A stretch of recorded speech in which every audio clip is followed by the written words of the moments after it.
jamana wɛrɛ an ka jamana min na o ele yɛrɛ ka ɲininka ko jamana jumɛn ɲamina ɲɛfɔ an ye jamana jumɛn ye Mali minɛ Faransi de ye Mali minɛ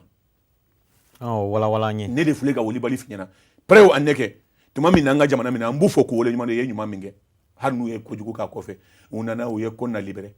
ka Jabali libéré ka Douentza libéré ka Gao libéré ka Tombouctou libéré ka Ansongo libéré arrivé à Kidal u ye barrage k'an ka sɔrɔdasiw la Malien minnu bɛ lamɛn hakili la k'an ni jɔn bɛ ɲɔgɔn na an ni mɔgɔ si tɛ ɲɔgɔn na ni Faransi de bɛ ɲɔgɔn na ni Faransi bɔra anw ni Kidali cɛ hali sini an ka sɔrɔdasiw bɛ don fugaru tɛ ça veut dire que Faransi de y'an ka jamana occupé ça c'est un les deux olu de ko k'u sɔnna n ko mais a b'a kalama k'a fɔ kojugukɛla minnu ye ko Malien damaw de bɛ ɲɔgɔn na ko wayi n ko non je te trompe an kɔrɔkɛ n'an ka ancien premier ministre n b'a bonya ne yɛrɛ den de don Musa Mara tuma min na a ye Mali bila guerre la ka sɔrɔ a ma pɛrɛ a ye mun fɔ quand il a forcé à aller à Gao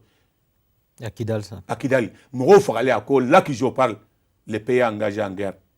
il y a 1500 soldats qui sont en train de déployer pour Kidal au fɔra médias ka dɔrɔn Syrie bandi bɛ ye Mali magɛn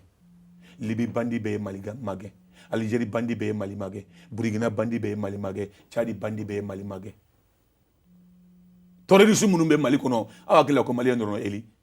on se trompe Malien dɔrɔn tɛ ça veut dire que notre territoire est occupé